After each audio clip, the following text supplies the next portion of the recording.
Hello again. I'm not quite sure what direction this will go because it's literally off the cuff. A few hours ago, I was on the cliff tops at Bempton. I was with two good friends, Pete and Ian. We go up, 2 or 3 times a week, sometimes more, and I go up with Bob Brown, as you know. We went to a slightly different location tonight, and there were a reason, and I'm not going to say exactly where it is. It's not like it's top secret, but at this moment, I'm not going to say where it was.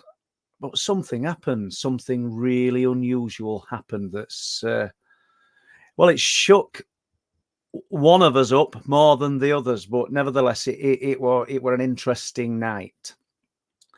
Like I said, I'm not certain how this is going to go. I weren't even going to put the computer back on. I've come home. I've had a drink of tea, sat and watched a bit of TV, and it's just slipped into the 23rd, so it's just slipped after midnight as I'm recording this now, because I thought, well, it's fresh in my mind. I need to get this this account sort of documented, get it logged. So we arrived at the cliffs at 6:30 this evening, or as I say, we've slipped into 23rd. So on 22nd, we arrived at the cliffs at 6:30 p.m. Myself, Ian, and Pete. You'll have heard me talk about these two guys before, and they're not that bothered about coming on camera or talking. But we decided to, instead of going to his usual spot, we went to a slightly different place, still along the cliff tops and not much further away. Took chairs with us tonight. We don't normally do that, foldable chairs, flask, and just wanted to observe, hoping that we would get a chance to see or experience something unusual. And it never fails to surprise when it does present, because you're not expecting it, and what happens is the last thing that you're expecting to happen. The time was 20 minutes past 9. And I don't think it was. I know it was, because after this had all finished, and it's not war and peace, but after it had all finished, it was 25 past 9. Prior to that, 9 o'clock, just before, we put the EMF meter in the grass. The grass is quite long, so it's managed to sit, I don't know, 8 or 9 inches above the ground. And we stood and looked at this. We did bring chairs, but we're not sat down at this moment. Sort of staring into the darkness and this green neon light of the EMF meter. We're talking. We've got a full 360 tonight. We're in a really good vantage point for if anything should present. We actually wanted to go to an area where we'd seen a light on a number of occasions, seeing this light that looks like it's just moving along the contours of the land. So we're there. 15 minutes at least pass, and this neon light does nothing. It's absolutely static. And there's a bit of moisture in air, and it just starts to drizzle, and it's looking towards Filey, and you can see it's got really dark. It's a good indicator when you look at the lights of Filey 6 miles away, and everything starts to go dark and dulls out. And I think I'm going to pick this up and just put it away until the rain stops. Don't want it. It's all right. It's not a massively expensive piece of equipment, about 30 to 40 pounds, but it don't mean it's got to get wet through.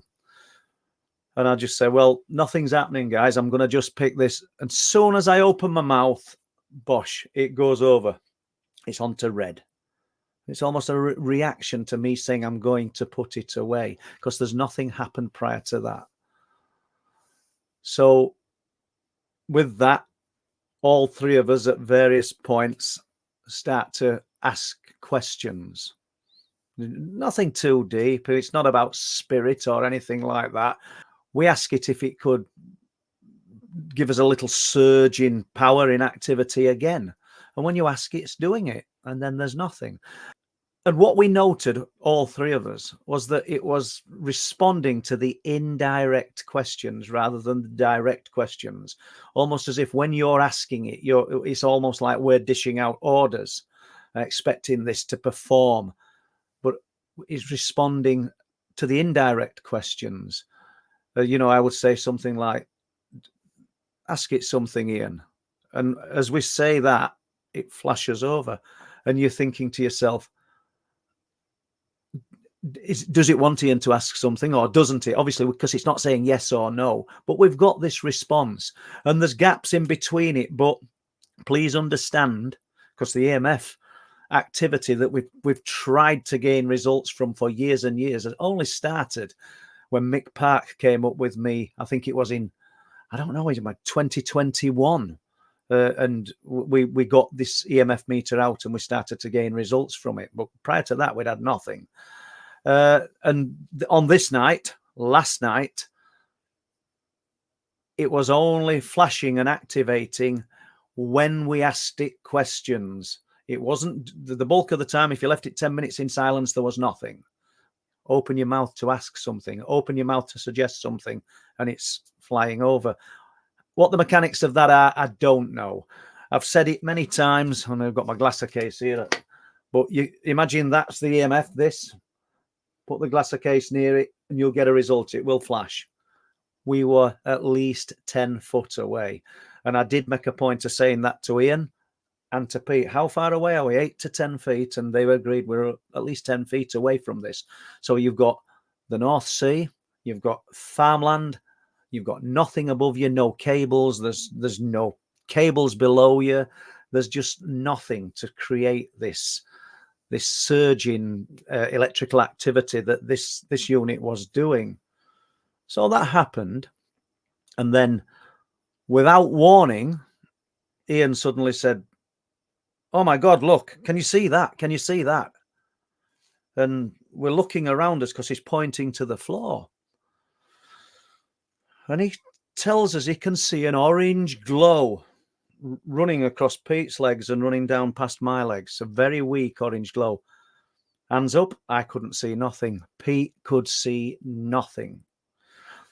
And he swore out loud. He says, "I don't effing believe it." He says, "You must be able to see it." He said, and then it just spread out.